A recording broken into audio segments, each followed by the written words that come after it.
New movement at Starbucks this morning. For the first time ever, a barista, or several baristas, at 3 Starbucks locations in and around Buffalo, New York, are voting on whether or not to form their own union. So in Starbucks history, workers have never been unionized. It's a rare move for the coffee giant, which has fought off a handful of other unionization efforts over the last 20 years. We're joined right now by Kristin Myers, the editor-in-chief of The Balance. So what do you make of this move?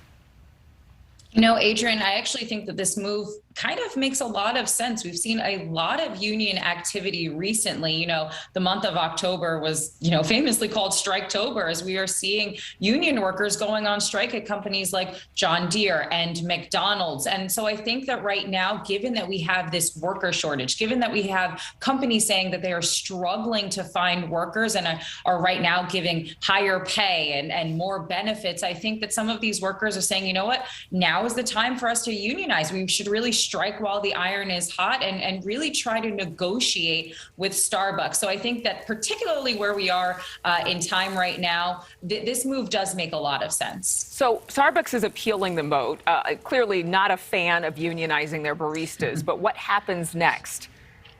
That's a really great question. Unfortunately for Starbucks, they did want to delay that vote. They are unsuccessful. The U.S. government has actually mailed out those ballots. That voting does start today. And Starbucks workers do have, at least at those 3 stores, do have until December 8th to decide if they want to form a part of a union. Now, I should say this, that part of the reason Starbucks wanted to delay that vote was the fact that they said, hey, these stores should not be voting individually to make a union. They should be voting as a region, as a district. So that actually would make it harder for some of those workers to unionize. And for their part, the National Labor Relations Board has said, okay, we are not going to open those votes until later. So while the vote is still going to take place, we might not actually hear of a decision, Adrienne, on that unionization until much after that December 8th deadline. Well, Kristin, here's the question. What do workers want? What do they want from this unionization?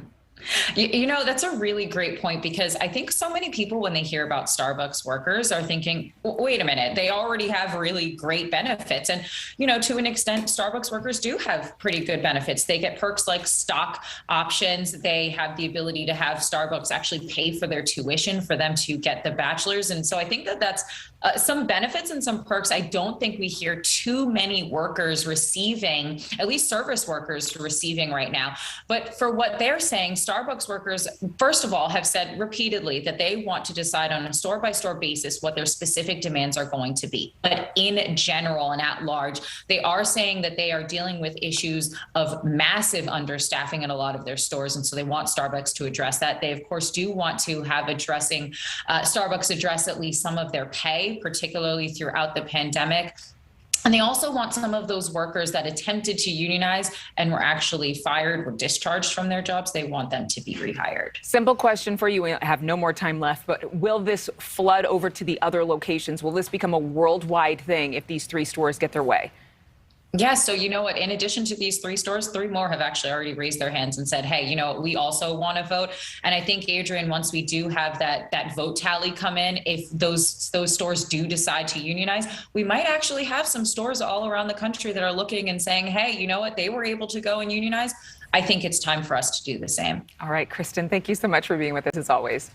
Thank you so much for watching. Make sure to click on the red subscribe button below so you can get more of NewsNation's fact-driven, unbiased coverage.